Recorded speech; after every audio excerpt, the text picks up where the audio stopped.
Breaking చూస్తున్నాం. బెంగళూరు శివార్లోని ఓ farm house లో జరిగిన రేవ్ పార్టీ టాలీవుడ్ ను కుదిపేసింది. ఈ పార్టీలో సినీ ప్రముఖులు కూడా పాల్గొంటున్నట్లు నగర పోలీస్ కమిషనర్ దయానంద్ తెలిపారు. ప్రజాప్రతినిధులెవరూ ఈ పార్టీలో పాల్గొనలేదు అన్నారు. అయితే పట్టుబడిన వారి బ్లడ్ శాంపిల్స్ రిపోర్టు రిలీజ్ చేశారు. తాజాగా టాలీవుడ్ సీనియర్ నటి హేమ రక్త నమూనాలో డ్రగ్స్ ఉన్నట్లు స్పష్టమైంది. హేమ రక్త నమూనాలో డ్రగ్స్ ఉన్నట్లు నార్కోటిక్ టీం వెల్లడించింది. దాంతో రేవ్ పార్టీతో తనకు ఎలాంటి సంబంధం లేదని, హేమ చెప్పిన మాటలు అన్ని అబద్ధాలే అని తేలింది.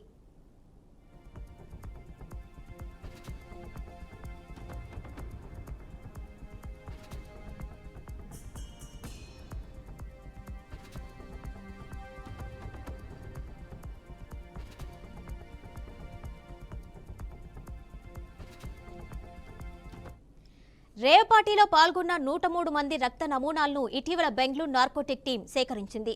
103 మందిలో మొత్తం 86 మంది డ్రగ్స్ తీసుకున్నట్లు తేలింది. 59 మంది పురుషులు, 27 మంది మహిళల రక్త నమూనాలు పాజిటివ్ అని తేలింది. నటి హేమ కూడా డ్రగ్స్ తీసుకున్నట్లు నిర్ధారణ అయింది. రక్త నమూనాలు పాజిటివ్గా తేలిన వారందరికీ సీసీబీ సమన్లు జారీ చేసింది.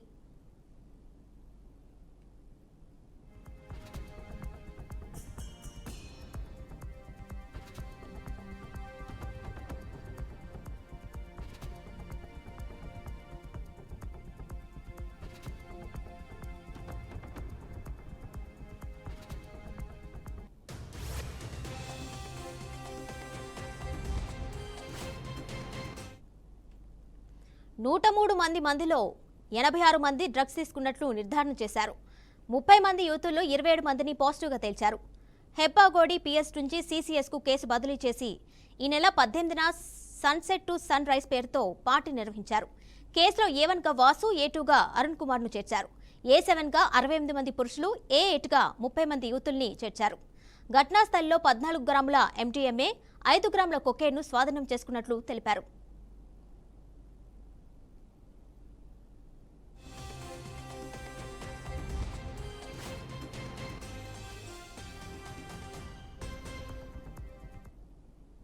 రేవ్ పార్టీకి మారు పేరుతో హేమ వెళ్లినట్లు తెలిసింది. కృష్ణవేణి అనే పేరుతో పార్టీకి అటెండ్ అయ్యారు అనే వార్తలు బలంగా వినిపిస్తున్నాయి.